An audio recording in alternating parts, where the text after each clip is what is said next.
היי כולם, היום נצלול לגמר המותח של פקין אקספרס. זה באמת נגמר? בואו נפרק את זה.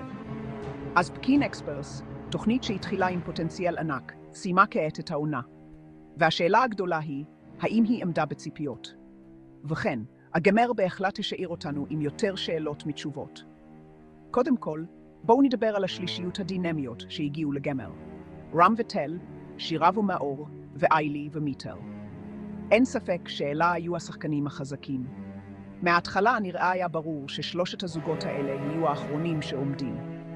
גם כשזוגות אחרים כשלו, החבר'ה האלה החזיקו את התוכנית על הכתפיים שלהם, וסיפקו לא רק משימות, אלא גם צחוק וטוב, גם קצת דרמה.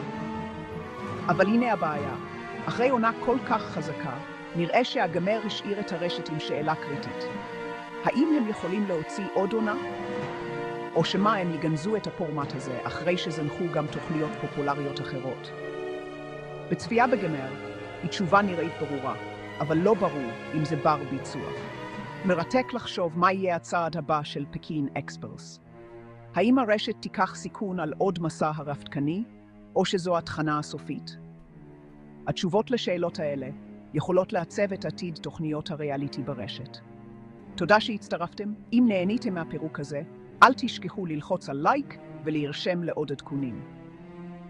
יש לכם מחשבות על הגמר או על עתיד התוכנית?